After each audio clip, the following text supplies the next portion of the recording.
So step number one. One of the things that most women do, most people do, they look in the wrong places. Now, you need to identify the type of partner that you require in your life, and where's this type of person more likely to hang out? At work or social events. Where if you want a business person, he's not going to really be at a club every weekend, for argument's sake. I know it sounds simple, but there's some people that go to clubs week in, week out, expecting to find the husband, the type of man that you're looking for, and he's less likely going to be at that place. But some of you, hands on those of you that go club, just me? Yeah. Yeah. Or you used to do it back before. Yeah. But you've got friends that you can say, she goes out every week in, week out, choosing the wrong men, going through the same problems because she keeps meeting them at the same places and keeps going back there. And what happens is, they don't know where else to go. They don't know about these other events that are available. So when clients come to me, I would say, okay, you're looking for a business guy. I know where the professional business singles events are. So what I do is I actually tell them where to go, or I actually go with them and accompany them there. So basically what happens then, let's say for example, you liked this, say, maybe that's a gentleman there. I know you're not, you're lonely. I might be looking for a woman, you never know. Just for this exercise, my dear. Please, just for the exercise, you can film as well. So basically what would happen then is that if she says to me, oh, I like that guy over there, right? So I've come along there. You, as far as you're concerned, you may think that I'm with her. So what then happens then, I guarantee all my clients that I will start speaking to him for you and make a conversation happen. But he won't know I'm your coach. So I'll make it very subtle. And by repetition, can you imagine coming out with myself, and every man that you like, you could be in the corner, you could be over there. I guarantee that you will communicate to him. So I'm fast tracking it. Does that make sense? That's why a lot of my clients are meeting, they're getting loads of dates. Sorry, just a quick question. Initially, what she's looking for then is a visual. You don't know anything about the person, what their background, what their qualifications or anything. So it's just an initial attraction. Yeah, initial attraction. So it's all the things like the look of, first of all. And then you need to have a plan in place of what to ask him. That's what I work with you as well. You need to ask him certain questions in the first stages. One key tip, if you meet a man that you like, ask him where does he see himself in 3 to 5 years, what are your goals? And just be quiet. Because he will tell you about himself at that point. Now, if you want to get married and get settled down, and he doesn't say anything that's compatible with those values and beliefs and goals, run a mile. So if you've got a plan and you want to get married in 3-5 years, and he says, I just want to go away with my boys and have a good time and travel, and doesn't mention anything about getting settled and serious, and you carry on seeing him, whose fault's that? Yours. But as you know, we've all done that before, all of us, including myself, and others have done it as well. And then what happens is they keep going through a pattern, and then they wonder why they keep meeting the wrong partners. Does that make sense? So, I would say think of the last 3 places you went and consider, are there any other places that you can go? There's exhibitions. There's a website called meetup.com, okay? Meetup.com, and they will list all the events, some are free, where like-minded people go to that in your area. It's global as well. So if you're in London, there will be an event in London. So let's say, for example, you're interested in the business, as you said, there'll be business singles, professional singles events. There's one in London on February the 27th, linked with Meetup, and it's free. So check that out as well, okay? Was that helpful? Yeah?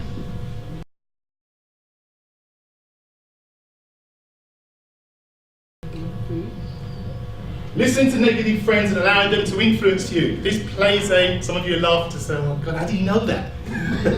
We've all been there, okay? We've been the one that's been negative. I mean, how many of you entertained a conversation with one of your female friends and she's tearing her man to pieces and you've entertained that? Just me? 2. So all of you have never ever said anything negative to none of your female friends about a man. And then you're like, right.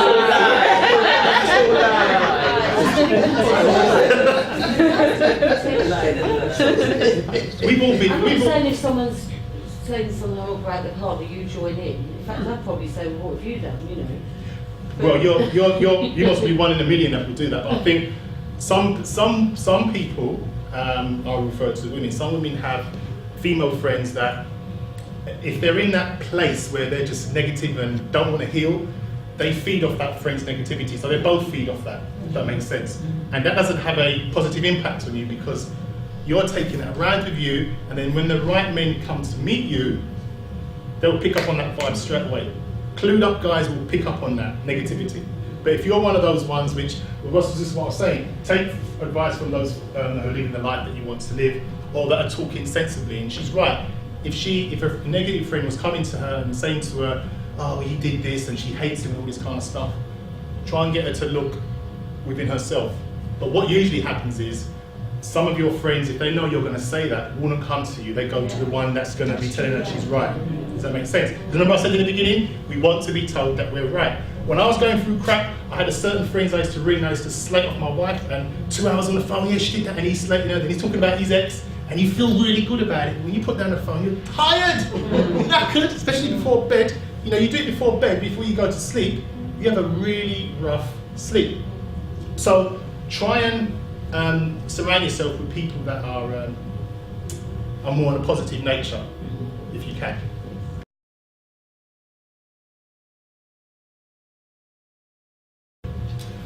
You're surrounded by friends who are single or not in serious relationships. Everybody in the room now, your best friend, hands up those of you whose best friend is single.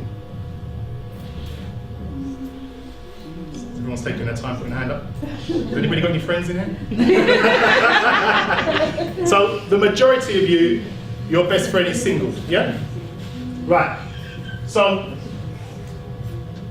if you're going through some serious issues and stuff and you want to talk to somebody, they are the people you most likely would confide in. They're your best friend, yeah? You bring up and, okay. Especially to do with relationships. Let me ask you a question. Some of the advice they've given you, think about it, some of the advice they've given you, because we all have friends that do things that we would never do, but they're telling you what you should and you shouldn't do. But I bet if you think for about 30 seconds, what wouldn't you do that they've done in the past? Whether it's to do with a relationship, whether it's to do with finances, things that they've done that you would never have done. Something could come to you because you're not going to be exactly the same as your friend. I guarantee that. Okay?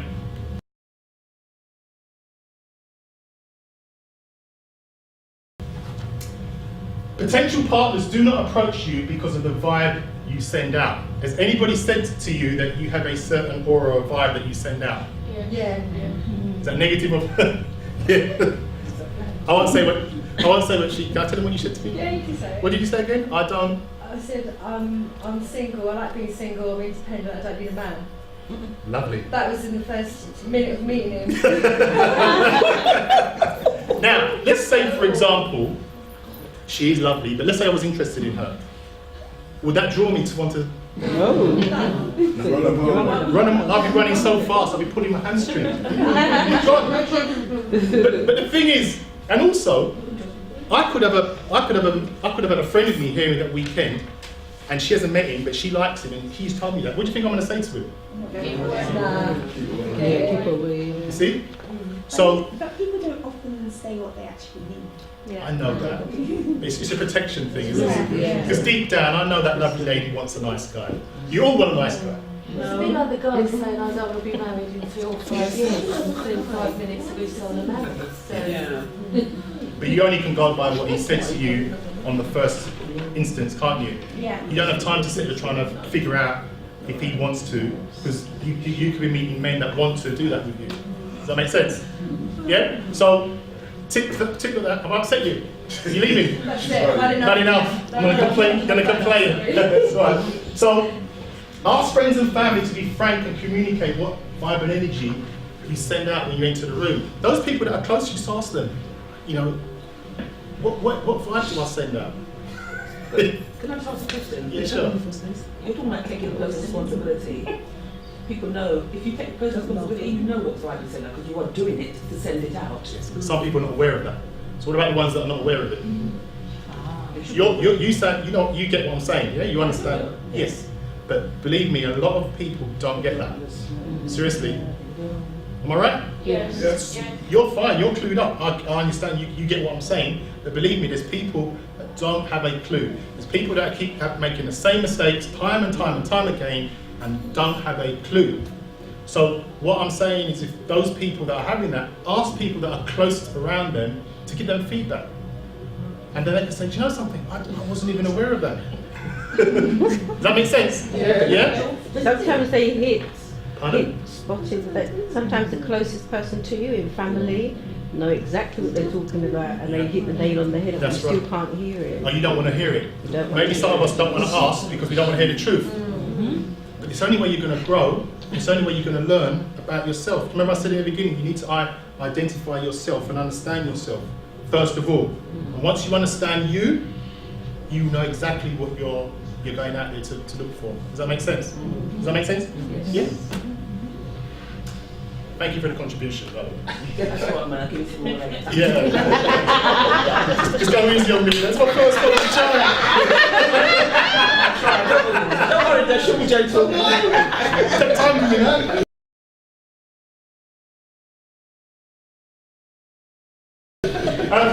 Be aware that there is more competition out there, and it's not all about you. Okay? The main what's happening is that you have that amount percentage of single women, all right? And then the men that you're all competing for, yeah. So yeah, actually, so what's gonna happen? Do you know something? I should have split you up. I'm usually on the ball with that. I usually split you up. There's always a little corner, and then I've got to bring one of them up and tear it to pieces and make her feel embarrassed. Sorry. So basically what you're saying is there's more single women than there is single men. Yes. Is there, or is it just that you're just closing yourself off to the single men that are around? Statistically, that's Yeah. bad. Why do you think some women marry the men that you want and some don't? Those women that have married and settled down, most of them, their focus is that's what their focus is. Now, I know some of you are career-driven women. If that's what you're focusing on, which is fantastic, that's what you're going to get. Because what you focus on is what you're going to get. And there are some women that focus on their career so much, 24/7, they don't understand about themselves, they don't learn about themselves, they don't understand to even think about understanding men, because some people just think it's just going to happen like that. He's going to find me and we're going to be happily ever after. It doesn't work like that. So what then happens then is they're focused so much on their career, they've got the money, they've got the house, they've got the car, all those kind of things, which is fine. And then when they get to their late 30s or early 40s or whatever that age is, the biological clock starts ticking, starts getting worried, and they're most probably just settle for somebody that they most probably wouldn't have gone for like 10 years ago. And what's happening is their balance hasn't been their career as well as working on themselves, as well as actively trying to find somebody. So they're so focused on their career, and then what happens is what you focus on is what you become. So those of you that leave it, if you just say, I'm going to focus on my business, more than likely your business will be successful, but that's all you're going to get. But if you're focusing on your business as well as going to dating events and actively trying to find somebody, increasing your chances, you're more likely to strike the balance. Does that make sense? But wouldn't the same apply to men in which case? Yes. Or is it that women aren't afforded the same courtesy to The reason why focus? I'm focusing on the women, because it's the majority of women in the room. So Okay. we work with the men as well. No, but I'm saying, you were saying that there was a smaller percentage of single men. Yeah. But surely the dilemma must exist within the male population as well, because men focus on their careers. Yes, that's right. Yeah. Yeah, I can relate to that. That's what you're saying exactly. Yeah. From men's point of view. Yeah. I can relate, yeah, definitely. But it's not, with us men, there's not as much pressure on us as it is for women. The main thing is the clock, and also the perception if you don't, biological clock. Yeah, no, I keep hearing this word about biological clock, but I don't get it. Do you understand what that means? Your She child knows already what is. it means, she's not interested. Okay. Go. Talk to me about that. That's Can I another interest- seminar. Yeah. Talk to me about that after. So No, but with us, with men, we've got a lot more choice. So We've there's got more more- women, obviously. yeah. That's right. Yeah. You guys, you get to certain age, but you panic and think, oh, I ain't gonna get mad or whatever, you're running out of time. I don't know. That's right. I'll give you another scenario. I'm 44 and I want more children. Okay? Yeah, yeah. Right? But a woman at my age would, most women would mostly wouldn't want to do that. Does that make sense? So it's easier for me. That's why there's so much pressure on women to get it But sorted. this is a guy's perception, and that's why most guys don't want girls their own age. I'm 44, because they want someone Younger. because Yeah. they think that women don't want children. Yet we see women are having children later in life nowadays. But there are some women, because of that age, are finding it harder to conceive as well. So as a man, you know, I'm 44, and if I was looking, and I've got a woman that's 44, and I've got a woman that's 34, I'm more than likely going to go for the woman that's 34. That's my personal experience, and I think a lot of men would feel that way as well. But also for women, if you think about women that have got a career but they have been married before and they've got children, you then have that obviously dilemma of, I'm busy with my career, I have a child or children, so do I want to go dating and obviously meet different men when I actually want to put my input into business and my children? I know it's hard. So we, I think, there's more sacrifice, whereas men, it's they It's a lot work easier. and then they've got more free time. It's a lot easier. It's a lot easier. Unfortunately, but don't blame me. That's how it is. That's how it is.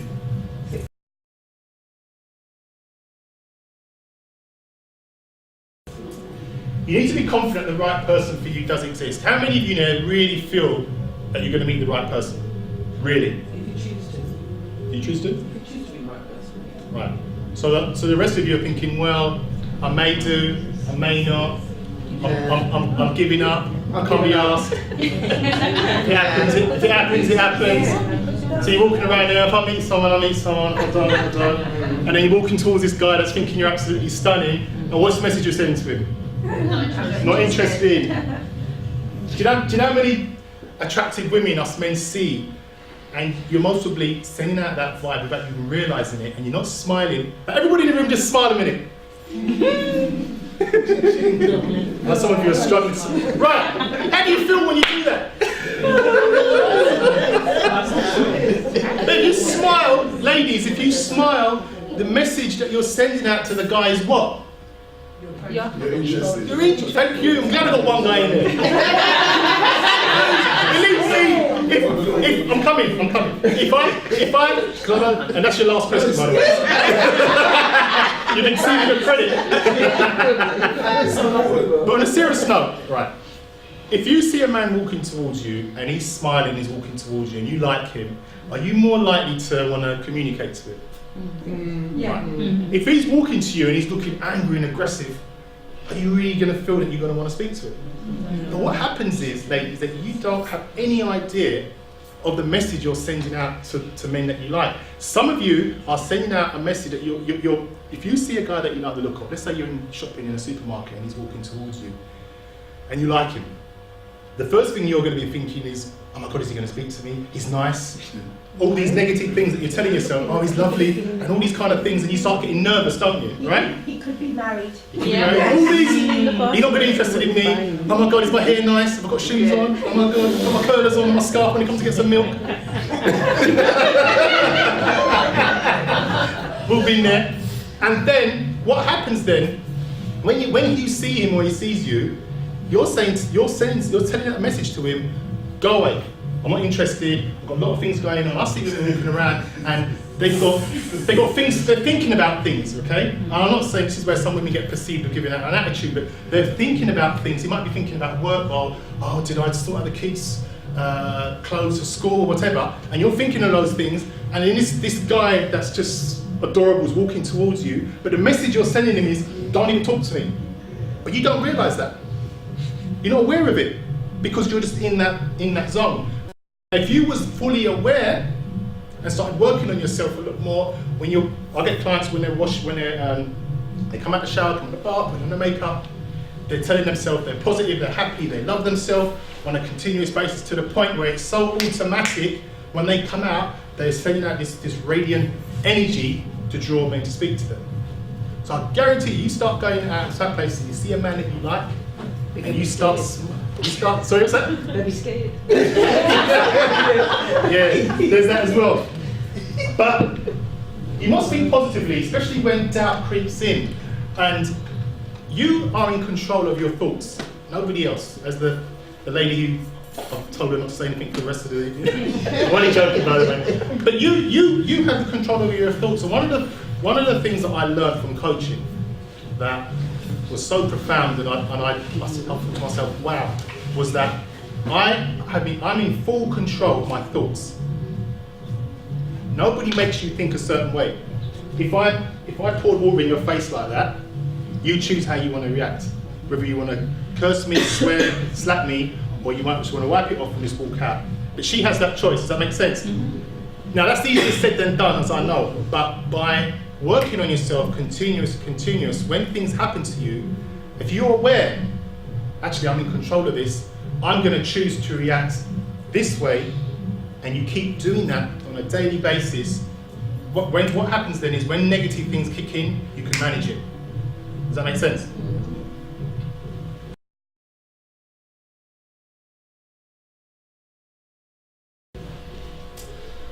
Unrealistic expectations. What are your 3 top things that you must have from your next relationship? And ask yourself, why are these things so important to you? Now what I want you to do is turn to the person next to you and just say, what is the must-have, top 1 thing that you must have from your next relationship? Just turn to the person next to you for 30 seconds. Right. Now, what I want you to now think about is, where have these preferences come from? Why is it that? Okay? Okay, right, think about that. Go back to the other person and say, okay, the reason why I've said number 1 is this is because of that. Sure. Next person, 30 seconds again. Where does it come from? So, has anybody learned anything there? Or did anybody share the same thing, similar thing? Different, yeah? So does it make you see that everyone's got stuff going on? Yeah, everyone's got stuff going on. Who said that their preferences were linked to their ex? The preferences linked to their ex. You can see where it was. Okay, brilliant. Ex, yeah? Past? Family, experience, I won't go into that, but yeah. So do you see that, is the top thing you're looking for still the same? Or now you're thinking, actually, is it that? Or I didn't realise it was linked to that, but now I linked it to that. It's not actually the top 1 because the top 1 is actually because of that, but it may be something else. Does that make sense? No? Yeah. Oh, sorry. Oh. Yeah, because you're not saying one more time. The door's over there. Right, does that make sense? So, can these preferences be amended slightly to increase your chances? These preferences that the issues that you found that you've had that's made you choose that, has that possibly been preventing you from moving on? Or has it hindered you in your relationships in the past? I think like what I want is the basics of all relationships anyway. Which are? It's just empathy and loyalty. That's all. I think that should be in all relationships. I'm not asking for a moon. Really? There's not a wrong or right way, because everyone's different. I mean, whose top expectations are different to this lady's head? See, everyone's different. There's not a wrong or right way. It's just your way. Yeah.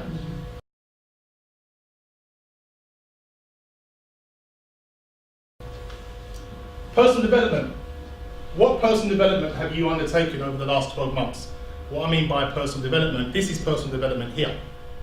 You've come here to see me today to develop yourself and find out how you can understand yourself and increase your chances of finding the right partner. Have you attended a workshop, seminar, or a class? Has anybody attended any? How many of you attend workshops like this?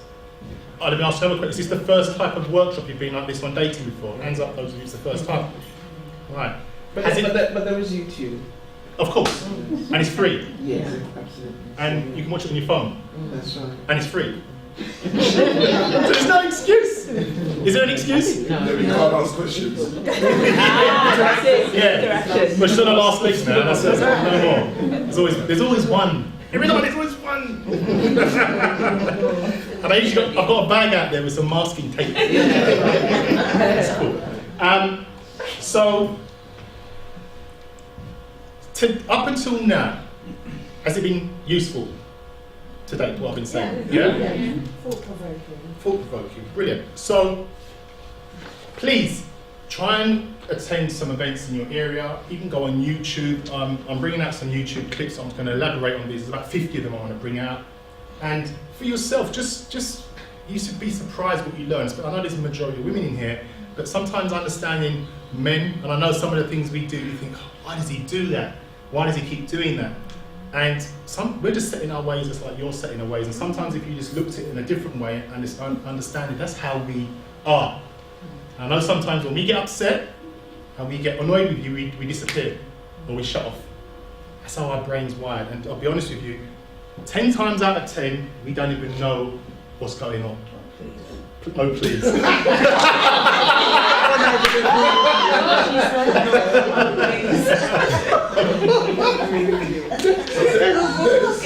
you not think the biggest problem is communication? Talking. Yes. A lot of things going on now with texting. Well, this is what I'm saying. The point I'm saying is if we both, on both sides, understood how we react in stressful situations, like for example, when we come in from work, we've had a long day, the woman, ladies, you want to talk about your problems to us straight away, and you want us to talk. We don't want to talk because we can't even, our brain can't take any more.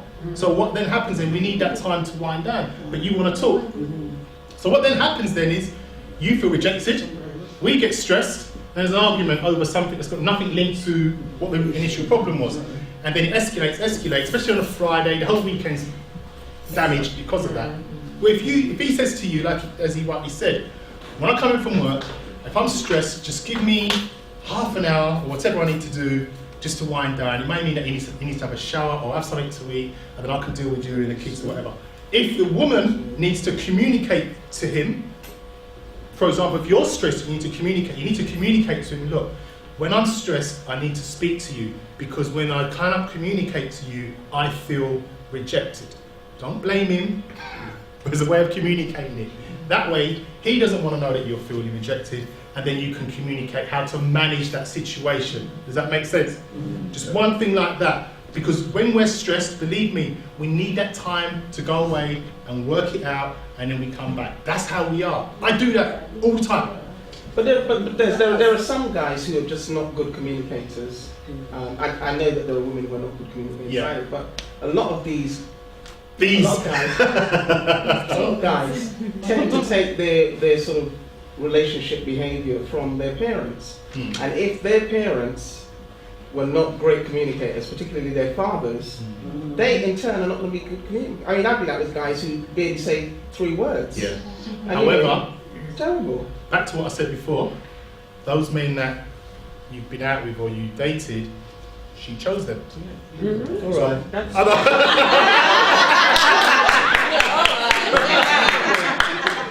Sorry. All right. But on a serious note, I bet she doesn't trouble me for the rest of the day. But on a serious note, I totally get that. But like I said before, if we reflect back on our relationships, all of us, and I bet if we went back and thought, think of your worst relationship that we had, and you look the first 3 to 6 months, the signs were there from in those 3 to 6 months, weren't they? The signs were there, there's certain things that occurred, that happened, and we chose to just ignore it. And what we do is we minimize the importance of it, but deep down we know. Like you said, you can't communicate to him, for example. Deep down you know, and then when it all gets all messy and crazy at the end, when you like with me, I reflect back on my divorce. The signs were there in the first 2-3 months.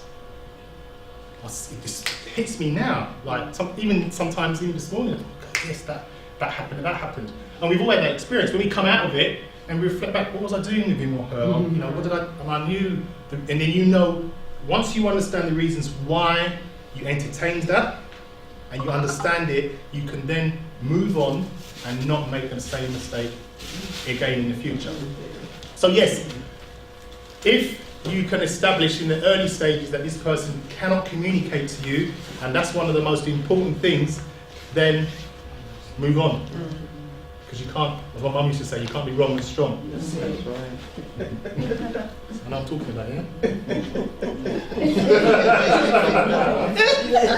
So what? But then you get the other story where the girls say they don't want to be one because they're staying with the devil they know, or whatever the saying is, or they're scared to go out and find them, man. Yeah, I don't know. but we've all been there. We've all Yeah. been there where we stayed in the wrong relationship for a longer period of time because of fear, because what people are going to think is another damaged relationship. It could be that this one is perceived to be better than the previous one that was bad. All these things. He might as well just stay put. He gets on well with my child, so I'm going to stay there because it's a good relationship. But he treats me bad, but he gets on with the child. So then we stack it all up, and then when we come out of it, we realise, God, I should have left him or her ages ago. And we've all been there. We minimise the importance. And when you minimise the importance of it, what then happens then is that problem doesn't seem like that to you. It minimises it there as well. So join.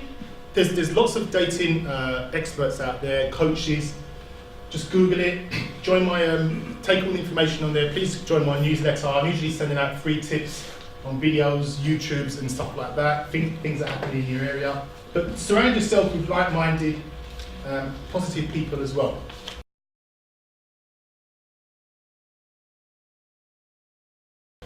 Do you love yourself? How many of you here don't love yourself? And who in here doesn't love themselves? Doesn't, sorry. Does not. Oh, doesn't. Yeah? How much time do you devote to you?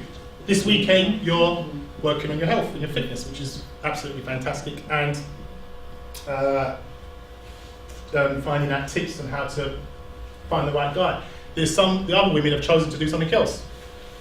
They're now, when they leave, they're not gonna know this information, especially about the men, how the men react and stuff. So you're ahead of the plan. But this is just one. Imagine if you kept learning about this stuff on a regular basis, you will reduce your chances of having a failed one. How would you describe you? Single.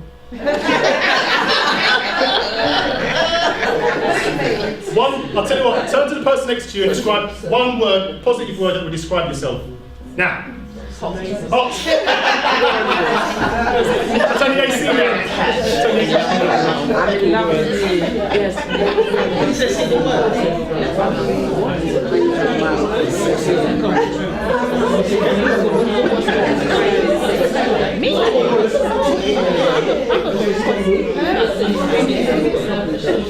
Okay, I said one word. That's the last one in my head. Okay, now what do you love about yourself? Honestly, what do you love about yourself? My persistence. What I love about myself? What do you love about yourself? That I'm outspoken. Anything else? I'm tall. Yeah. I'm lovable. And I'm loved. All right, give me a round of applause. And yourself? You don't want to say? One little thing we love about yourself. Well, groups are fun. You're funny. Yeah. Give me another round of applause. Get some of your joke? No, I'm only joking. Thank you. So, please keep loving yourself, yeah? Because if you can't love yourself, you cannot give love out there to anybody else. It starts with yourself. So if you know that you can't, or you're feeling that you can't push that forward, please start working on that.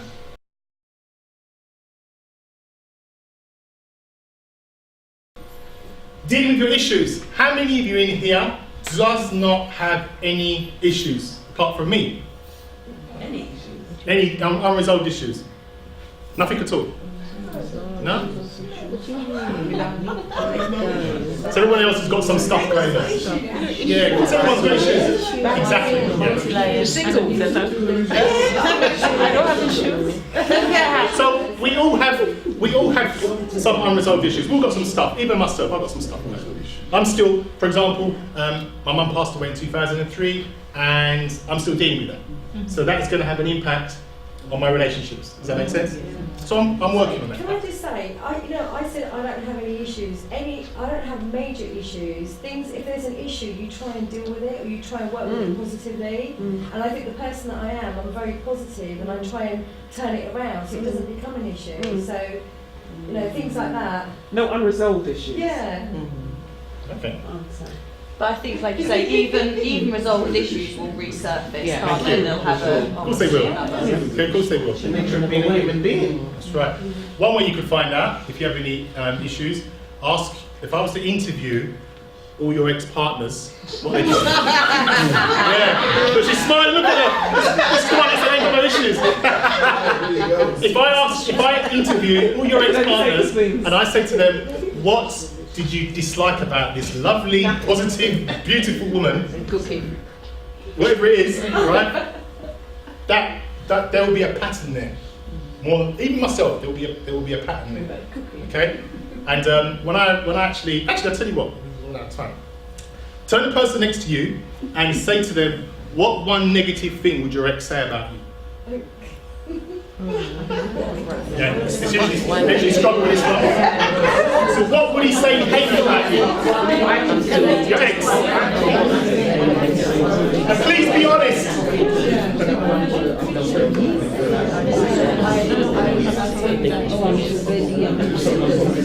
Please be honest. What would he say he hated about you? Honestly. And if you try and figure it out, he disliked. What did he always used to complain about you about? He used to complain and complain and complain. He can't cook. For argument's sake. Argument's sake. I'm looking at you when I'm saying can't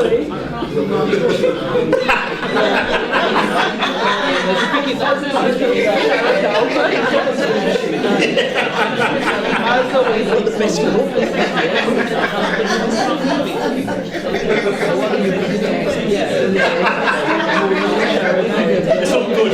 It's all good. Okay. Right. Was you honest? Yeah. Okay.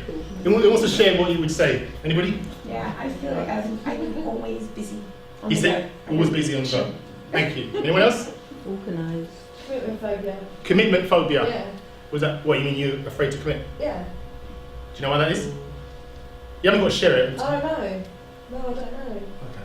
Thank you. I actually don't know. Okay. Anyone else? Thank you. Organised. Too organised. You're too organised. You're a Virgo? No. You're not really organised. Thank you. Anyone else?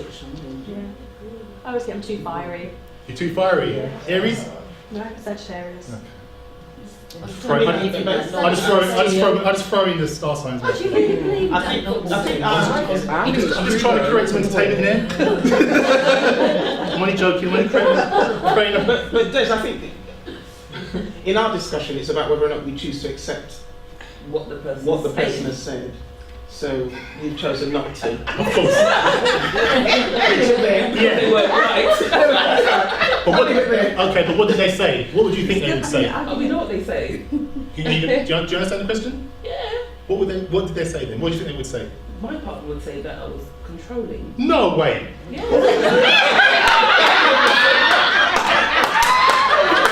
No way. You're joking. He's lying. He's lying. Obviously. And things have been done correctly. It's a round of applause for that. There's no way this earth that I think they would have said that, man. There's no way. You're quiet, you're not opinionated, you're lovely, you're fluffy, and you don't say anything.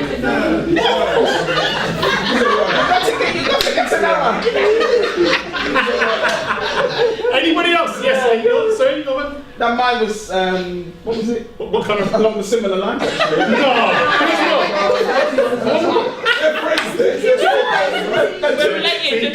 saying about the phrases on Too there? independent, I think it was, yeah. Too independent. You don't say. But isn't that interesting? You don't know this lady here, but You all agreed. They can change. she's going to give all you lot attitude for the rest of the weekend.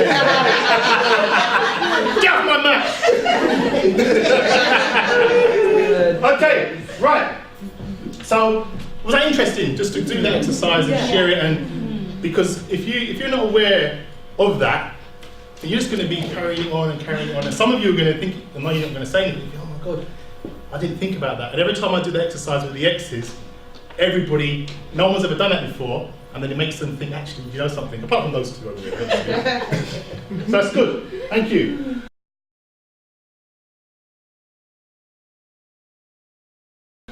Now avoid going out with large groups of friends when you go out, if you want to meet someone, okay? Because it's very intimidating to be approached.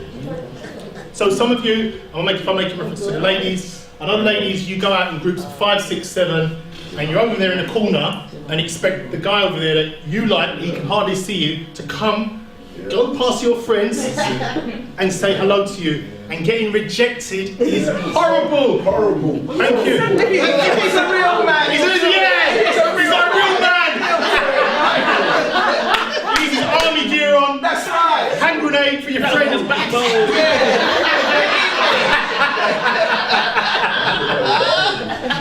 Jeez! You're the type of woman that we never come over and approach. There's no way. See now, come over. If he sees a man, he'll come over it. That's right. You know, on a serious note, the funny thing about it is, they're 100% serious. That's the thing, they're serious. Let him come over to me. If he's that interested, he's coming over to me. And can you imagine the conversation when he gets there with me?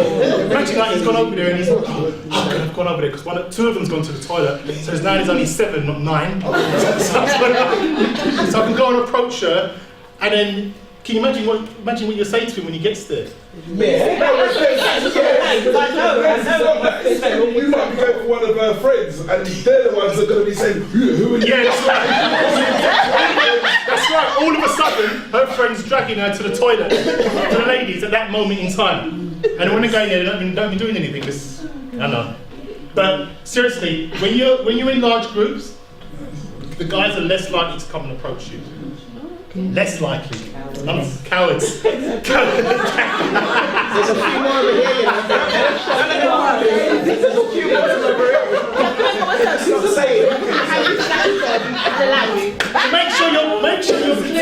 Make sure you're clearly visible, because you're more likely to be approached. Go to the bar by yourself. Go to the cloakroom by yourself. Go to the cloakroom by yourself. If one of your friends smoke and you don't smoke, go outside of them just to talk to them outside, because it's more likely to come at them and strike a conversation. I think you smoke though, you won't know what a smoker. No, not necessarily. He may come out there, seeing that you're out there, and talk to his mate that's smoking. There's always another way.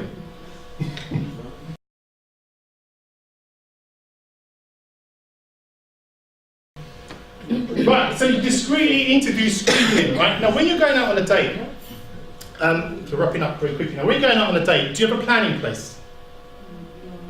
No. For example, do you know what you want to know about him apart from does he work on... Does he have a pulse? Is he? No, that's what she said. But seriously, this is more important than your career. But you give your career 100%. You think about it. So remember, I said to you, one of the questions that you could ask him, prepare, is what are your goals in the next 3 to 5 years, and then he'll tell you. But you need to, if you know you're going to go out on a date and you're going to meet somebody, you need to be prepared of what you want to know about him and have it planned in a strategic way that he will not pick up that you're clued up. So for example, if you want to get married and settled, if you don't want to mention the word marriage or children or whatever, or you want to have a serious relationship, avoid that by just asking that one question: where do you see yourself in the next 3 to 5 years? What are you passionate about? Then he will just tell you. But also be prepared that he may ask you the question back. So does that make sense? So just try it, because some men struggle with it when you ask him that. You think, well, you can't. You would then say, you can't even answer that. Next. Next. Okay.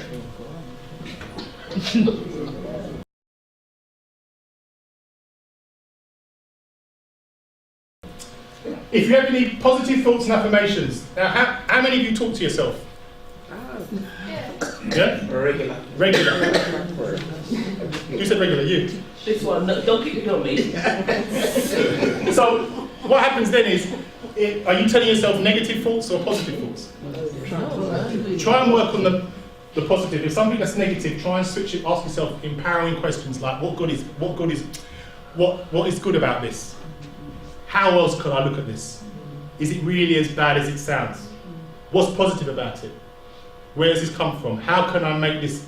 How can I improve this situation? And by asking yourself those empowering questions, you react differently. Your mind will react differently, and that takes practice. It's not going to happen overnight, because I've been doing this since I've been doing this coaching, and I do apply that. But if you don't apply it on a regular basis, you'll just be always reacting in the same way that you was doing before. So just devote 5 minutes of your time to this before you go to bed, and when you wake up in the morning. When you wake up in the morning, before you get out of bed, just program yourself and just tell yourself, what kind of day you want the day to be. I'm going to have a fantastic, positive day. I love myself. I'm going to have a great day at work, and you're sending out that positive energy. Right. So when I was married, I'm just wrapping up now. When I was married, and we was going through the last major problems in a relationship, and when you just know it's going to end, but you just a matter of when. And I was walking in Waterstones, and bearing in mind I was married, this is a sign, and I saw this book by Barbara DeAngelis called Are You the One for Me? Now, I found this book very interesting. Why is a married man in Waterstones picking up that book, and he's married for about 18 months or whatever it was, and was continually reading it every day in and day out? I was halfway through that book, and I realised I married the wrong woman. But by then, the marriage was more or less over anyway. I remember she kept saying to me, "Are you really engrossed in that book?" I thought, yeah, you have no idea what I know. What I've realised about myself. But I would suggest getting that, because when I read that book, I knew that I would be getting involved with relationships and dating stuff just by finishing reading that book. And that's what I do.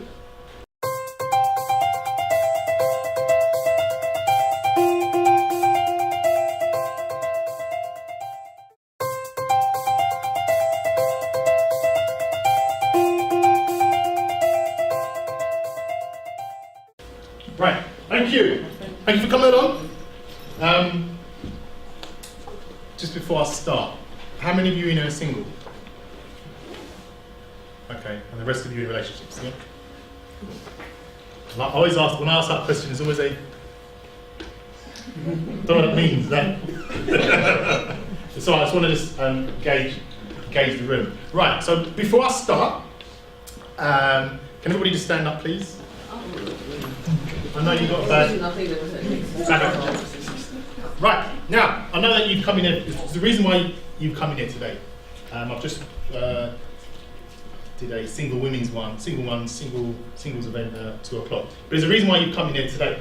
So what I want you to do is go in the room, pick 3 people that you don't know, introduce yourself, and just give them a short line of what you're hoping to achieve at the end of this workshop. Okay? Thank you. So, were there some people that are here for the same reason as you? Yeah. And some were different? Different. So he says. There's no need to be ashamed. I'm not. We won't tell anyone. So, I'm just going to introduce myself very shortly and explain what I do and why I do it and how I've come to where I've come and what we're hoping to achieve from today. Some of you may know my name is Des O'Connor. I don't sing, so the joke's out of the way from now. I got into this relationship stuff. In 2005, I got married. 2007, painful divorce with a big capital P, which I won't go into the ins and outs of that. And I didn't know about this coaching. I didn't know about this relationship stuff. And basically, I came out of a painful divorce, and what I realised was it was around about the time when The Secret, anybody heard of The Secret? Yeah? Around about the time, 2006, 2007, around about that time. Look up The Secret. It's basically a good inspirational, thought-thinking, law of attraction process. It's very good. And what happened was, I was blaming my wife, hated her, everything that was going wrong I was blaming. how many of you have been in a relationship where you blame the other person? It was just two of us then, isn't it? No one else. Don't feel ashamed, because at least we're being honest, right? So what was happening was, when I was conducting the coaching and I was doing a self-realization, then one key thing that I realized from that was, who chose the woman that I married? I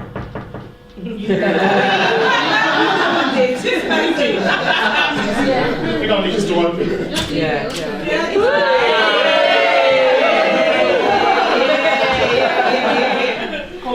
I'll need that door open.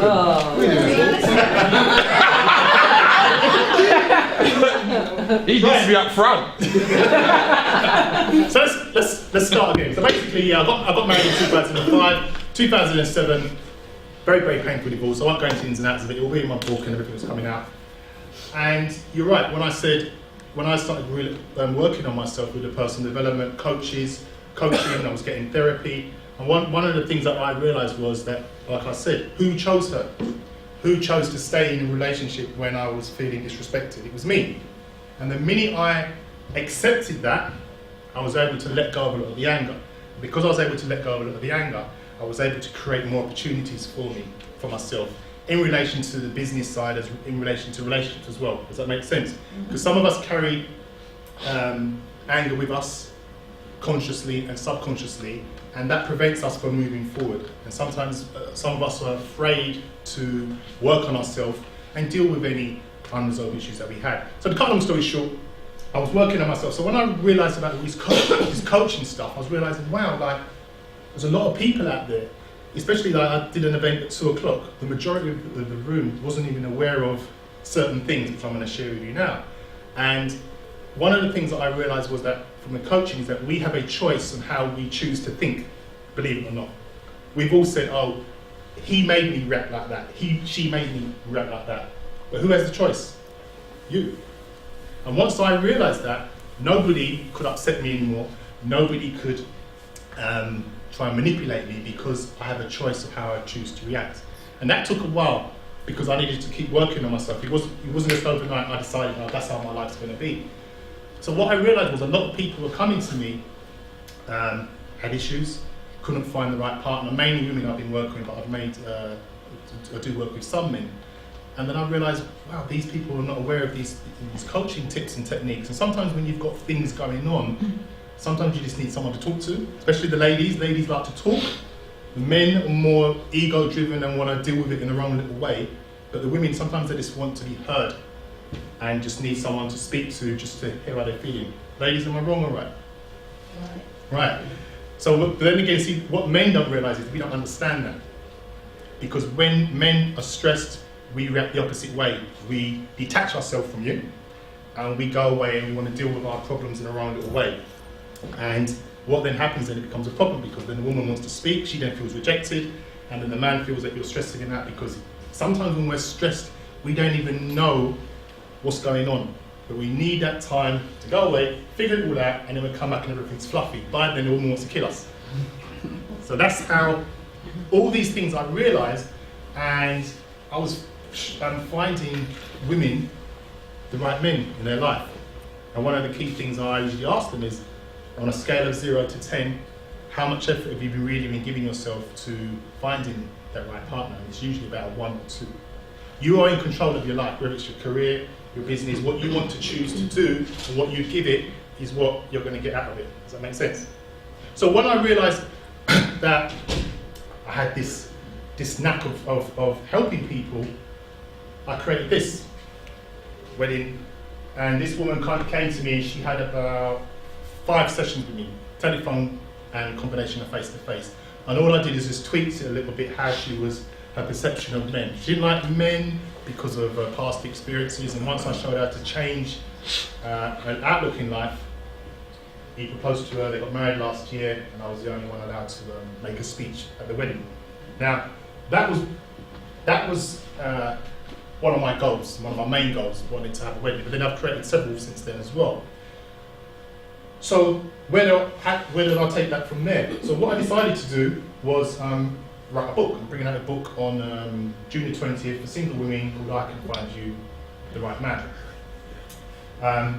which you will learn the information for that as well.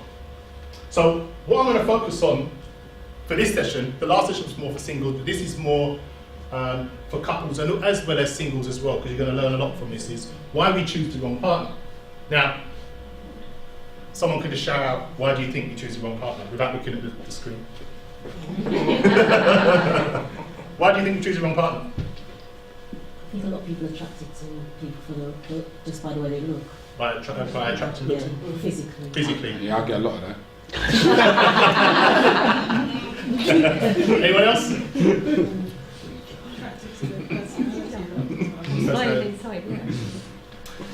Let me ask you a question. You know when you just those that are single and those in a relationship, but think back when you first go on a date and you've had a relationship. I'm talking about the relationship that you're not with now, and you think back in the first couple of months.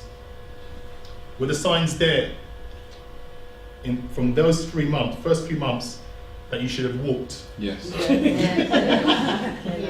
Run. Jump in a car. Now, we need to take responsibility for staying, right? Now, what we usually do in that situation is, let's say, for example, something happened in the first 3 months that was really big, and you know in the back of your mind, you're saying to yourself, this isn't right, and I should leave, right? But we've all stayed there, haven't we? We've all stayed there. Now, we need to take responsibility for staying in that. And what we do is we minimize the importance of that situation. And what then happens then? Someone said they were looking for men.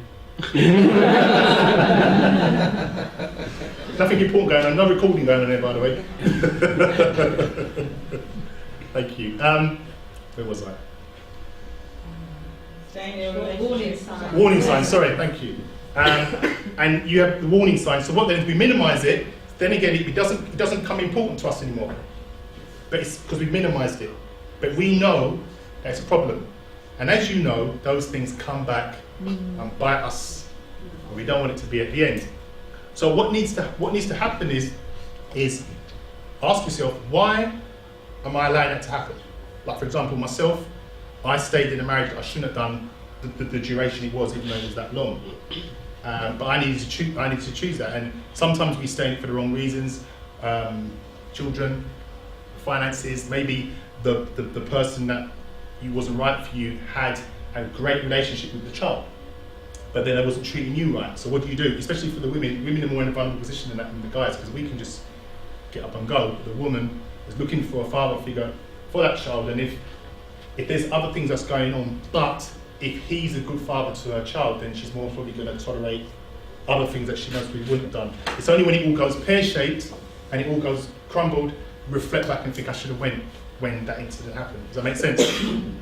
So that's one of the reasons why we choose the wrong partner. One of the other thing that we choose, the reason why we choose the wrong partner is we don't have a proper strategy plan in place when we're meeting our potential partners. If you retract back, if you're going on any dates, do you have a plan in place? So mean you're going to go on a date, do you have a plan in place, what you want to know about me, or do you just turn up looking pretty? I have a plan. What's the plan? Do you work? It's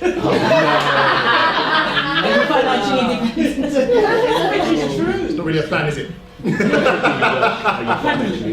No, but I was joking. I know it's a joke, but on a serious note, if you think about this, what's more important to you, your career or having the right relationship? Hands up those of you, it's the relationship. So everyone else is the money. Yeah? Choose one. Hands up those of you if it's the money. So it's the relationship, yeah? It depends how rich he is. So, on a serious note, are we saying... Just like you said, career might not be money, might not be about money. It's not about ambition, isn't it? So if someone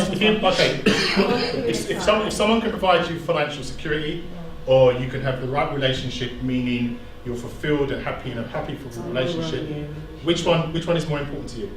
Relationship. Most people are saying relationship, yeah? Right. The irony of this is that we focus more on the opposite, the career.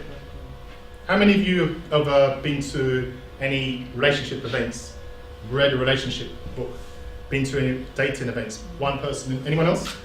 2. So we've just all agreed that the most important part of our life that we want to focus on, comparing it with the financial side, the career, to the relationship, is a relationship, but then we don't give that any attention. Does that make sense? So then when we go out and we meet someone, there's no plan.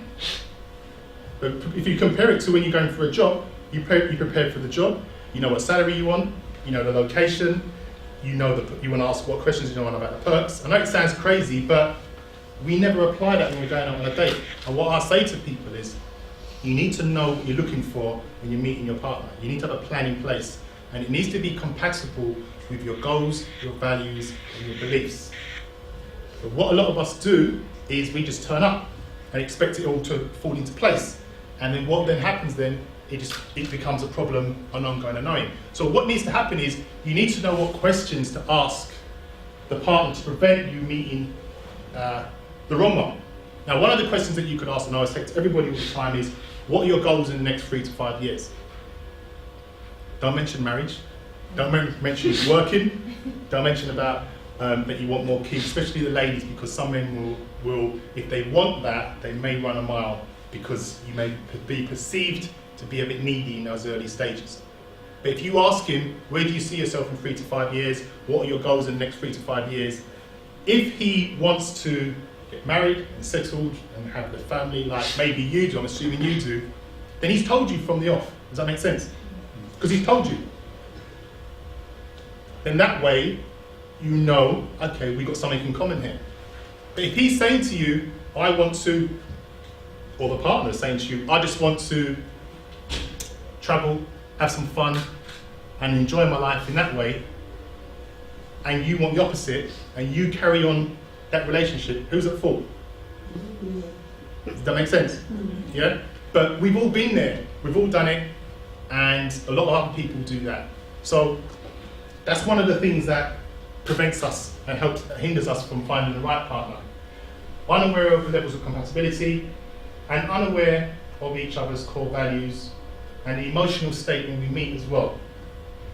And like I said before, we're unaware of any missing or the early signs that can be a success or failure, like the questions there as well. Poor communication skills and unconscious thought patterns as well. What's going through our mind when we're meeting that partner as well. How adaptable are you? Are you set in your ways and not be able to be flexible and to compromise as well? Some of us have really unrealistic expectations. You should have been in the workshop before. Some of the things the women were saying in there. We was talking about how to make it easier for men to approach women. And we were saying to the women, I was saying to the women, avoid going out in large groups, because men are petrified coming over to approach women in large groups. Am I right, guys? No. You love it? You're cool either way? Doesn't matter. There's always one that says something. I mean, there's always that one friend like, yeah. She don't like you. There's always that one person. Yeah. You don't really have to step up because it's a jealous one. That's right. Yeah. You're not scared?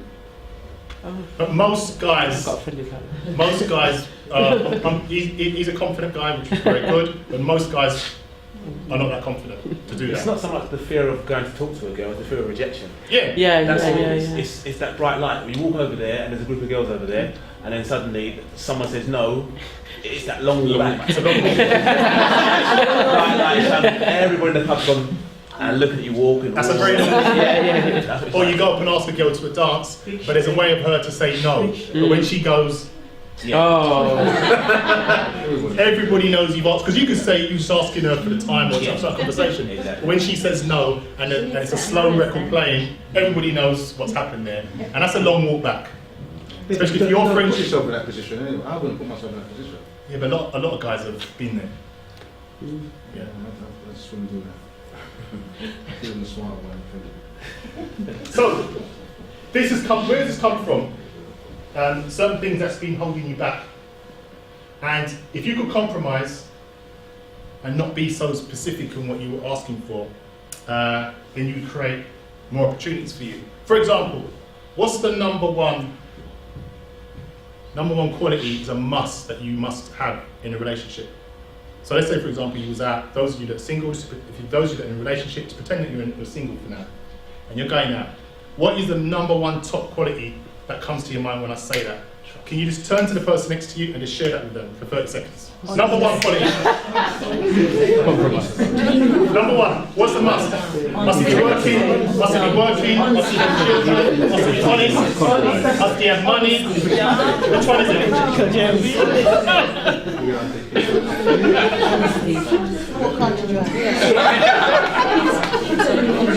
I would say.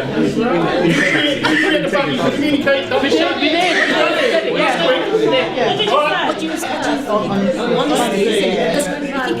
Okay. Everybody sharing, okay? Right. Now.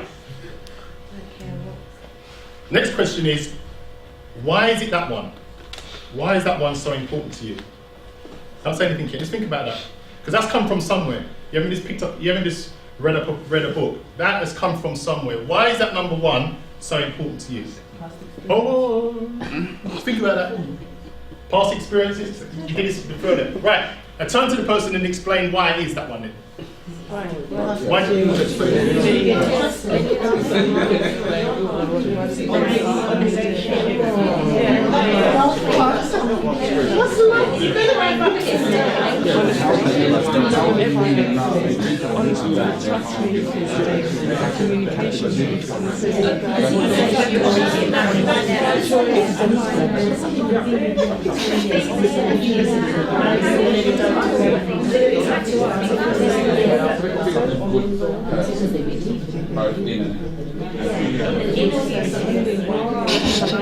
Okay. Thank you. I would say. Right. I think it's too. But they also got Thank you. Thank you. Right. Who wants to? Can someone just share what they said? That's a good one. Are you going to share yours? Go on then. She said you've got to, sorry, I don't know your name. What's your name, my dear? Sarah. Hello, Sarah. But you've got to have a good heart in, and outwardly you have to have a nice personality as well. Is it personality kind of? And you've got inner beauty and outer beauty, so that your, integrity and trust and all those sort of stuff come along with it. Thank you. Thank you. Anyone else? We said honesty and trust. Sorry, honesty. Honesty. And I agree with that. And trust. Because if the person tells you lots of lies at the beginning and you find out, you wonder why did he lie to you in the first place, and what else has he said that's a lie. It shows a level of self-respect if someone's honest. See, I don't believe in that honesty. No. Trust, I don't. but not honesty. Because girls always ask, does my bum look big in this? Yeah. And what am I supposed to say? Yes. If we say yes, then we get we say no, you look amazing, just as you are. Because the woman knows her bum is big, you just want So why are you asking the question? Just confirm. They're testing your honesty.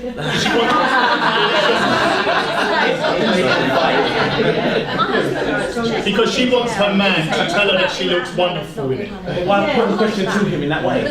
Does my bum look big in this? Yes or no?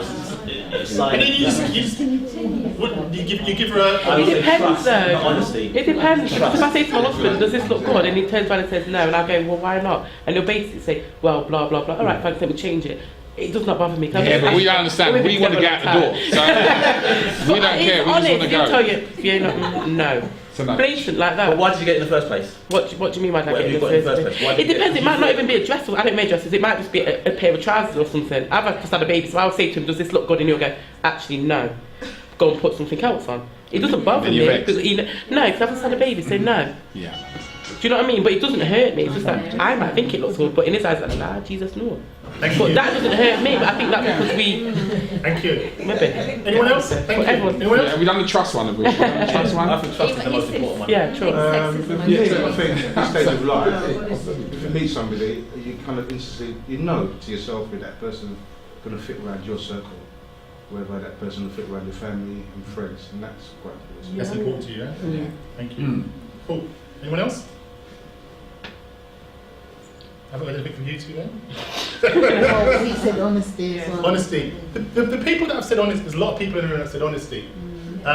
Is that because prior to that, someone's been dishonest to you. Because it has to come from somewhere. That's what I was trying to get you to understand. Whatever you decided it was, it's come from somewhere of lack of for you previously, before that.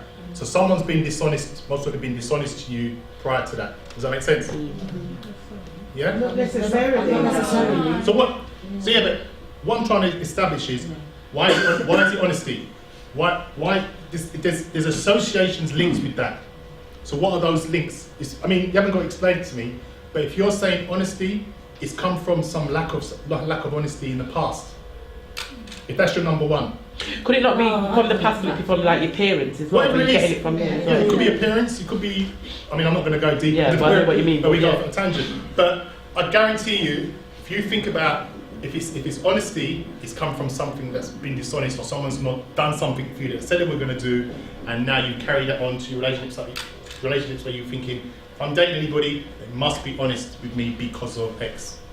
You haven't just said that just for the sake of saying it. It could be because I've got 5 brothers. It could be that. I don't talk. Could be that. So yeah. Yeah? So you're saying that whatever quality anyone chooses, there has to be a fundamental issue behind that. I didn't say anybody should do that. But why? Because you're homing in on the people that said honesty. I've said honesty because that's quite a serious component to ask for the top quality in a relationship with somebody. I didn't say issue, and 2, because they said honesty, all I've said is there's references to support that why they've chosen that. Listen, we've all got issues, you know? We've all got unresolved issues. I've got issues. Let's be real here now. So at the end of the day, what we're going to be going, the top qualities we're looking for, if you went to a counsellor, there must be linking in something that's gone on in the past, which is okay. I'm not here just to pick people or put them down. I'm just getting you guys to reflect and just look back into your life and say, actually, you know something, that's why I go for what I go for. Does that make sense? Yeah? I think for me it was more looking for someone that's more compatible to me, because I see myself as an honest person. I'm not quite a literal person. So compatibility is I'm looking important. for someone that's going to be as honest as I am. So if you tell them what you want, they might say, yes, this is what I want, because they think this is what I want to hear. If they're not honest, they're going to really be telling you what I want to hear. But thank you. But as you know, in the early stages, most people are not honest.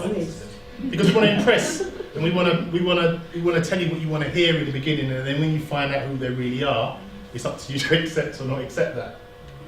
Was that interesting? Yeah.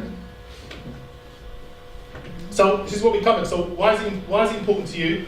But what is the second most important thing? So we've done the first. What's the next one? Sex. What's that? Absolutely. Sex. Sex.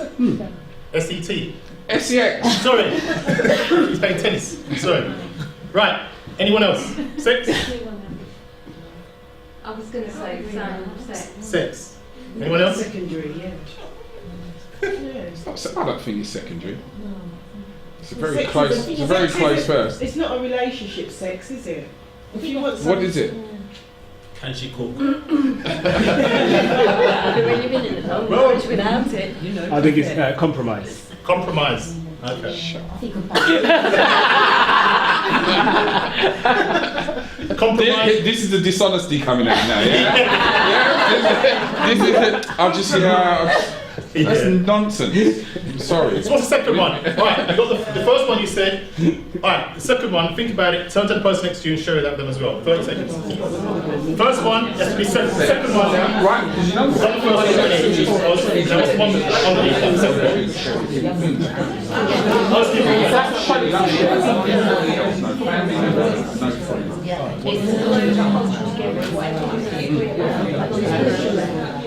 That's fair enough.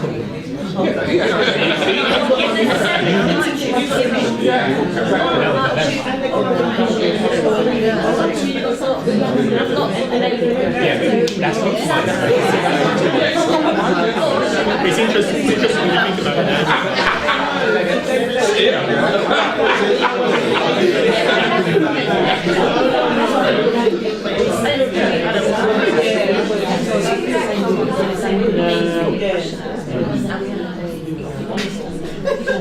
Okay, thank you.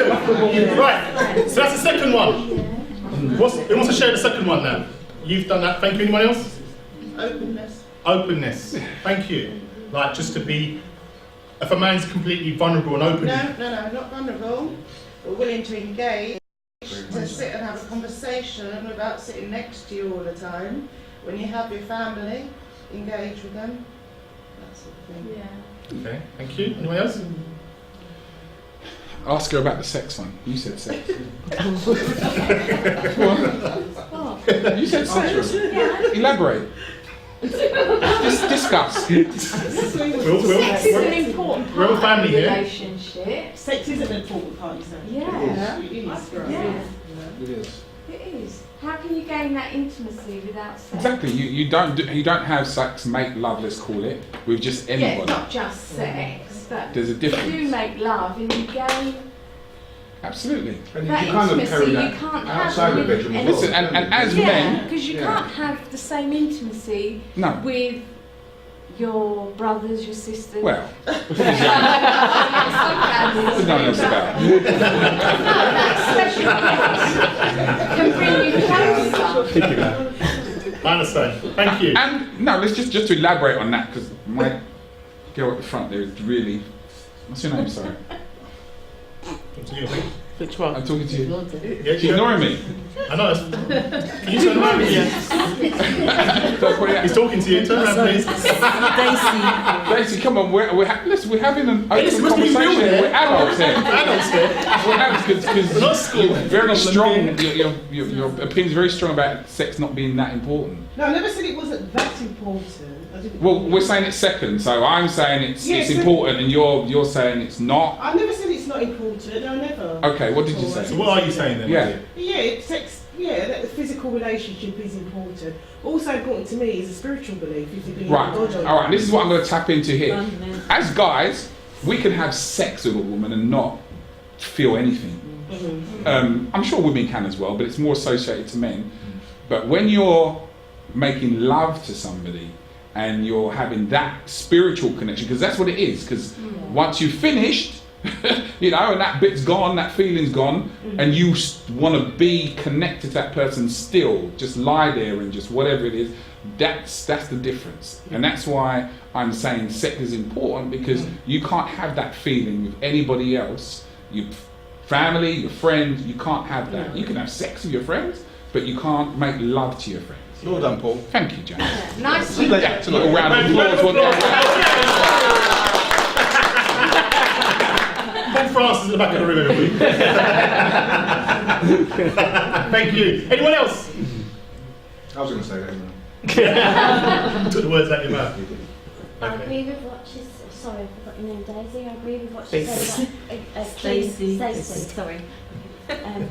A spiritual connection, because that is that clean heart. That's what I meant by that floating, because that is that connection.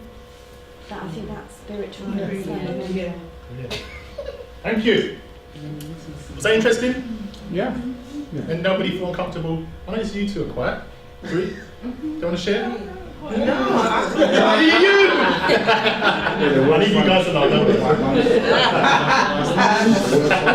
So are you 100% honest with yourself? On a serious note, when you look in the mirror, what do you see? Do you love yourself? Sometimes. What days are the days that you don't love yourself? When I'm not feeling myself, or when something's happened that has made me feel good about myself. But who can change that feeling? Oh, it will be me. It's only me. But you know you can change it in a split second. Yeah, just You want the way to. I think. Now, if you was to date you, I know it's you two haven't said a word and you're the most. You want to share the joke? I'll share it. No. Do you want to come to the front, you? You sure? You can share it, Benny. There's always one in the room. There's always one. I had one over there. She wouldn't stop. Not talking about you. Someone else. Right. So what I want you to do, answer this question. Turn to the person next to you and answer the third line. If you dated you, what would you love about you? That's my love. Right? Who wants to share? If you used to date yourself, what would you love about yourself? We only got an hour.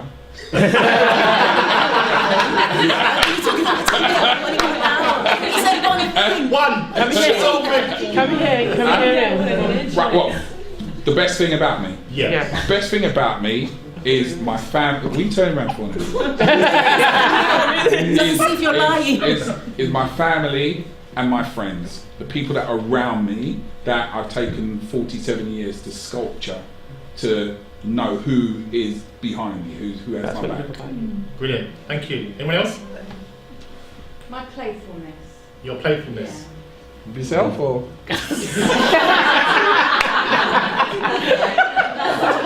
You asked for that, didn't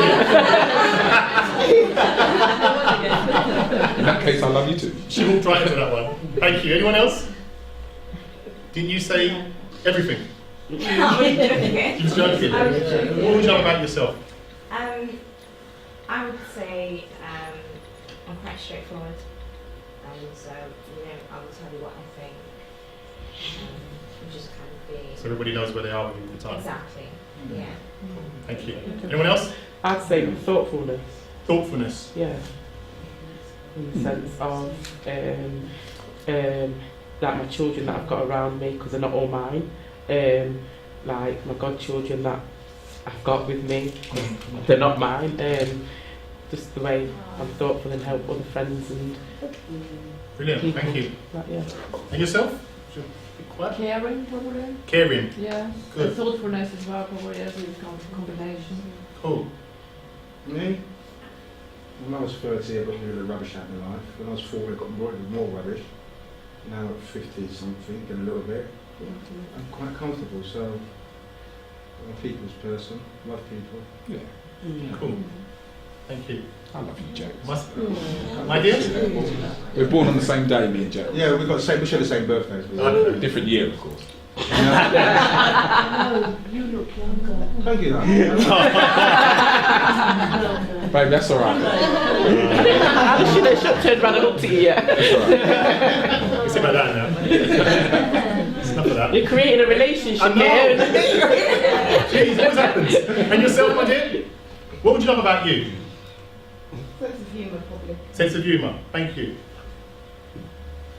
And you? You're writing notes all the time. He's not going to buy a DVD. What would you love about you?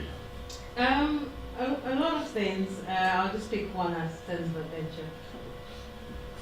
Sense of adventure. Thank you. You two at the end, because you must have a sore throat with talking you two been doing. Spirit. Thank you. And you? Mel? I'm quite thoughtful. Thoughtful. Anybody else missed out? These two here, giggling like little kids.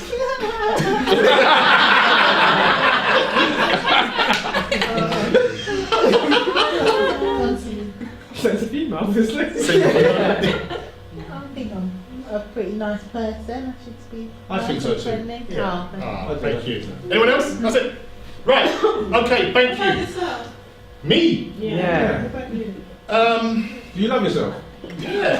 What do you love I was kissing up myself. I knew that was going to come. There's always one. If I was to date myself, I would say I'd love about myself is my caring nature. I tend to give a lot, and I believe in what you give, you get back in tenfold. I mean, that's quite ambiguous, but and generally, in my career, my business, my children, my partner, those kind of things, I believe in that. If you find that you're holding your back to give, then there's some resistance there. Then you need to look within yourself. So it's taken me a while to be able to be like that, especially the experience I had before. But I've let that go, and people have said to me, "Would you get married again?" I said, "Yeah, definitely," because I'm not allowing my past to take my future. That makes sense? Yeah. Because the past is dead. I've learned from it, and here I am where I am now. Yeah. No one right, the same question, but the opposite. What would you dislike about you? Turn to the person next to you. Be honest. Is that you two? I know it's rooms more quietly. What would you dislike about you? And don't ask me the question back.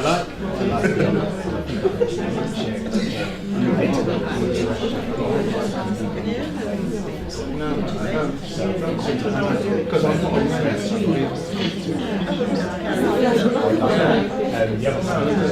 Okay, I'll make it easier for you because some people seem to be struggling. I'll make this one easier for you. If I was to interview your ex-partners and ask them that question, what would they say? But you need to be honest. What would they say they disliked about you, your ex-partners? Okay? Okay, if you're struggling with that... Say that again. If you're struggling with that, if I was to interview or ask your ex-partners the same question, what do they dislike about Paul, what would they all say? There's usually a pattern. If you're struggling with that, then what did they usually complain to you about? Okay. Alright? Because no one's perfect in here. Does that help you with that one? Turn to the next person. Thank you. You don't say.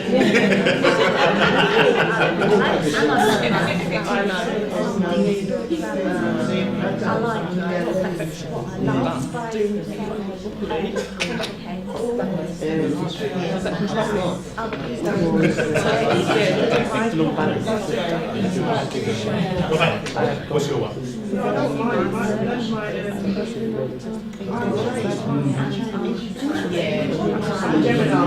Oh yeah, of course. Only you're right. You're not. You haven't answered my question. You dislike about you that. The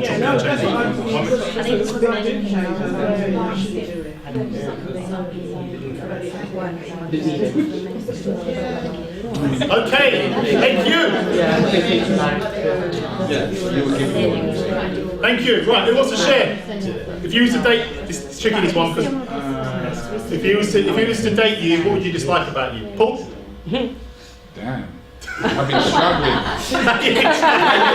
Maybe Stacey can tell you. Are you to date her? Sorry. She never would have left me. What? Paul, you just had I guess you had a couple of minutes to work that out. What have you been doing at that time? What? With me, I think maybe selfish and giving up my time. Selfish and giving up my time. Let's give him a round of applause for being honest for that. Thank you. Anyone else? My temper. You got a temper. You would never think she looked so fluffy and. I think that's why. So when you, so basically. Because everybody thinks I am. Or Yeah. Then you got a bad temper. As in what? I can do. Yeah. What? As in verbally or aggressive or all of those and above? No, verbally. I'm not physically. But you tell it. verbal, yeah. Okay. I'm struggling. Anyone else? I said out there. One of my good attributes is a bad attribute. No, I'm saying the same. No, that's what I'm not saying. Let the man speak. One of my good attributes is a bad attribute. I'm very much a giver, and I help a lot of people out. So that means that my other relationships will lack in time. So anybody who's dated me would say, "Oh, do you know what? He's a really nice guy, but he doesn't spend enough time with me." Or when we want to do this, I'm helping family, I'm helping friends, or in order to receive. But at the end of the day, my time too busy. Yeah. Okay. Anyone else?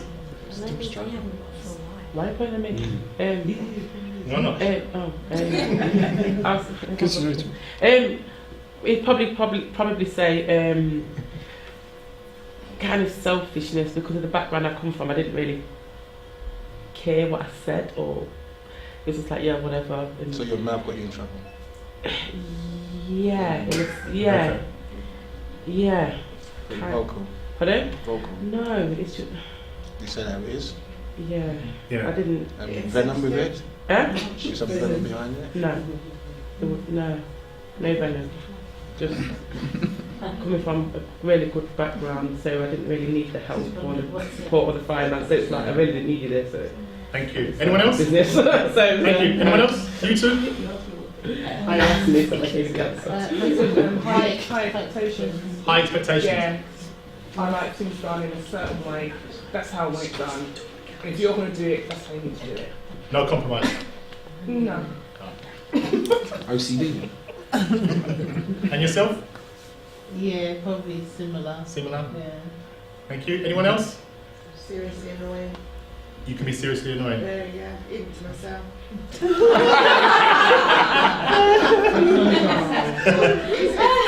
For example? I irritate myself. I change my mind a lot. I can't be bothered to do something that only affects me. If it affects someone else, I want to see it through. But if it's just me, I can't. You've got a twin then? Huh? You've got a twin? Yeah. And also, you know, I'll do things for people, but I just walk away, and a lot of people think that I should expect something back. Not something back, but expect something more, but I can't be bothered. I just say pass it on. Thank you. That sort of thing. So, Anyone I else? irritate myself like that. Thank you. Anyone else? You're struggling, Paul? Really? Okay. Text me later. Anyone else? No? Right. Did you find it interesting that actually on the both sides, what you really love about yourself and what is can be quite negative about yourself? And what I would say is even though you said you're very busy, are you going to address that? Yeah. Are you always going to be busy, or are you still going to be? No. You're going to try and compromise and balance it out. Thank you. The whole purpose of that is for you to. I'm not here to, as you realise, I'm asking a lot of questions. Now that's what coaches do. We're not therapists with cancer. We're not going to your past, your childhood, and A plus B, B equals X. The questions I'm asking you for you to self-reflect, because you most of you leave from here and you're actually thinking, you know something. You most of you think, actually, you know what, it's that, but you can't think of it now. It's indecisive. I just don't know what's. I'm just thinking back at past relationships and why they've broken But they have down. one complaint about you. And no. All right, one complaint that I was always in the office. I come home from work and then I'll go in the office and do this, freeness and whatever. Busy. Yeah, that. Like you what know. he was saying. Yeah, but you know, I see that as doing something that's going to better our lives. Yeah, but if she's complaining about it, Yeah. then You're not giving her time. Yeah, no, I'm not disagreeing. I'm not because as us disagreeing. men, what it rightly says, he's thinking, I'm working, I'm bringing in the bacon, I'm providing, I'm blah, blah, which is great because that's how we're made up. We like to provide and protect and look after the family and the woman. The women just wants, she said, time. Yeah, and I said I can't complain. You know, at the time I said I can't complain about what you're complaining about. Is about having time. But then, you know, to have certain time away, I need to put this time in. So when we're gone for 2 weeks to wherever, it's because I've done that. Yeah, but what happens then is the damage is already building up with the woman from when she's bringing it to your attention. I mean, I've got, and this is what usually happens when sometimes us men, we can have affairs like that. The women emotionally, once they start emotionally detach yourself from the guy, because it's a long process for the woman to do that. And then usually I've got a friend happen to the same thing, he didn't see it coming. He got engaged to her, and then he was busy, he was doing salsa, all the stuff what you're doing. All that she wanted was some time for him, and then she ended up meeting somebody else. That was giving her, do you remember I said the lack? So she met a guy that was giving her what he wasn't getting. So he gave her all the undivided attention. She left him, got married to him, and that was it. With those, the dislikes about yourself, please have a look at that. I have, definitely. Haven't I, Jax? because I brought it to your attention, because we're going to wrap up, we've got a couple more things to do, but bring it to your attention because if you don't change that, it's going to keep happening. Yeah. Does that make sense? Yeah, it's going to keep happening, and if it means like you guys are striking that balance or checking in with the woman to say, actually, I'm going to be busy. What can I do to balance it out to make you not feel neglected? And she may say, I just want you to be here 7 o'clock on a Tuesday night where we can just chill and watch a DVD and I can just lay in your arms. It's it's that simple. Lock off your phone. I've got to do it with my partner now. I've got to put my phone, because she's busy as me, phone is upstairs. And that is our time. And women love that. Believe me. I mean, us blokes are thinking, oh, okay, it's a time. And I know our brain's thinking about emails or whatever we got to do. But at that time, that's all they need. So please, have a look at that. Whatever it is that we've just identified, that's an area in your life that you need to sort of have a little look at. In unresolved issues, how many of us does not have any unresolved issues in the room? Was it just me? 'Cause I'm perfect. In what? In relationships? General. In life? In life in general. I'm not going to ask you to share it because it's personal. It's really personal. But there's something, for example, so I don't mind sharing. My mum passed away in 2003. It was sudden, and you know, I had problems dealing with it. The last time I was on stage, I spoke about that. I actually broke down in front of 200 people, trying to deal with that. So I thought, oh yeah, I was going to speak about my mum on my journey, and then it just took me back because even afraid like now when I speak about it. But that would have an effect on my relationships. Does that make sense? Because of that, and I'm aware of it, and I'm aware of it even now. And sometimes things happen, and I may react a certain way, and I check myself, and I realise it's not the other person, it's my stuff to do with myself. Me personally, that's my main unresolved issue. Okay, that's my unresolved issue. Now you haven't got to share what that is, but we all have something that we carry on to our relationships as well. So I'm still dealing with it. I'm still in a better place. Before I would have spoken about that, and I would have been frailing up. So I'm making progress, which has taken a while. It's not nice at all. I wish I had any do. But where does this come from? Wherever that unresolved issue that some of you are thinking about, you need to ask yourself, where does this come from? And when you are stressed, how do you manage that? Eat. Okay. But how do you manage that? Like with me, I think of the good times, my mum, and smile, and maybe play some of the music that she used to like, and look at some of the pictures. Does that make, so when I feel like I'm missing her and lacking her, I look at the positives. She brought me up with manners and respect and all the other things as well. And I miss her cornmeal porridge and rice and peas. But yeah, but whatever that is that I've identified, there's situations where you make your partner wrong and blame them in a relationship.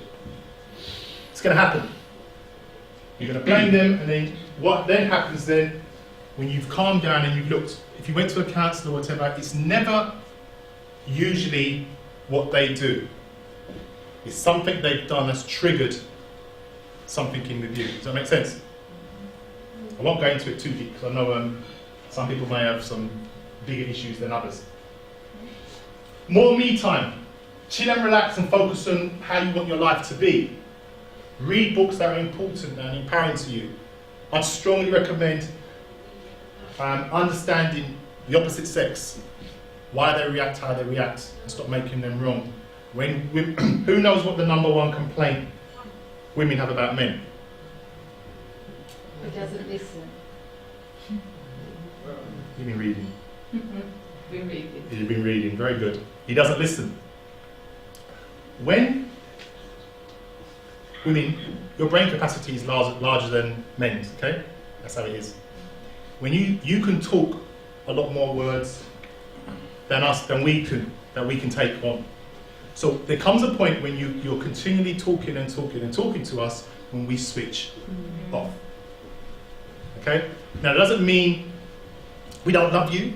It doesn't mean that we're neglecting you, but our brain can't take it. I'll show you an example. If you look downstairs, look at the conversations that the women are having with women, and look at the conversations that the men are having with men. The conversation with the men must be short, sweet, goal-focused. This is what's happening, and that's that. The women will link everything in with the conversation. Everything. From a shoe, talking about women's clothes, from the shoes to the hair, to the outfit, to where do you go to the hairdressers, what do they do there. It's also our feelings that we... Yeah. Oh, I'm so sorry. No problem.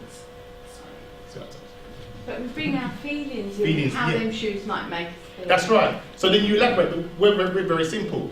What's the #1 complaint that men have about women?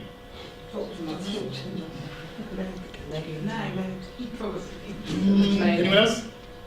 What's the #1 complaint? Say that again. Of? I'll ask the... Oh, that's not fair. What's the #1 complaint that you reckon men have about women?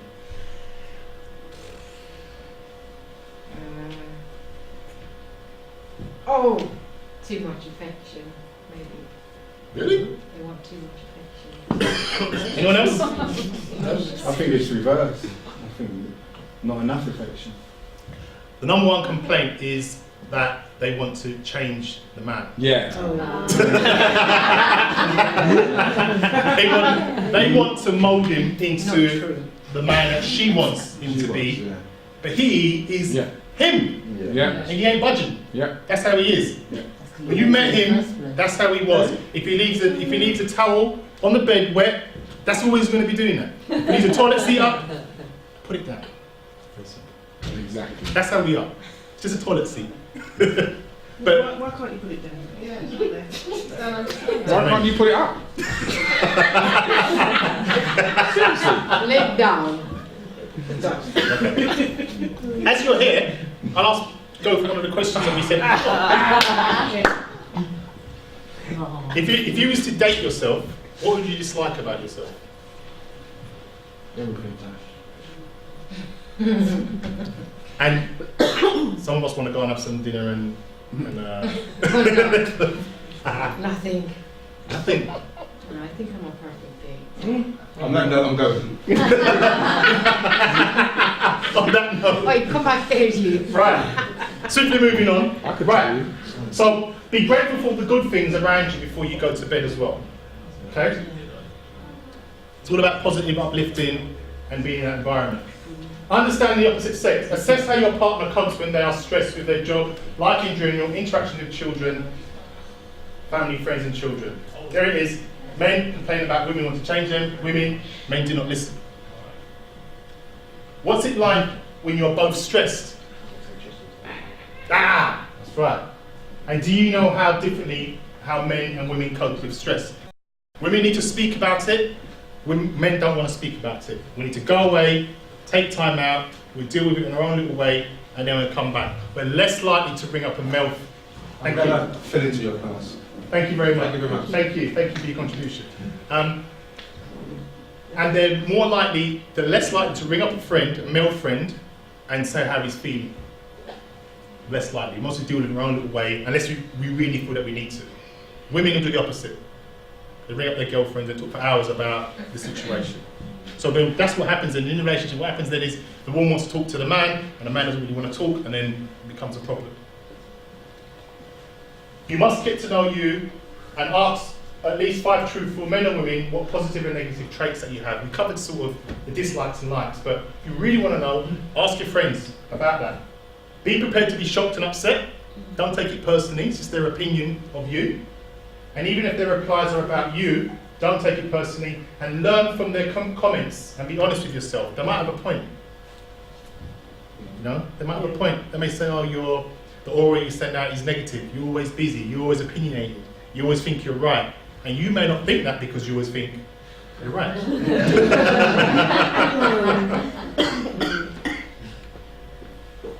Questions to ask. Ask the questions in the early stages, I covered that. What are your goals over the next year? How does he feel about having a commitment or marriage? What are the warning signs? And if you knew from the start, you can take appropriate paths throughout your relationship. So would you ask that question on the first date? What is your plans for the next year or next coming year? No, what you would say is, you get the conversation flowing and you need to ask it at the right time. You don't just start having a drink. So what's your goals for the next 3 to 5 years? You get them flowing, you get to say to them, so tell me about your job.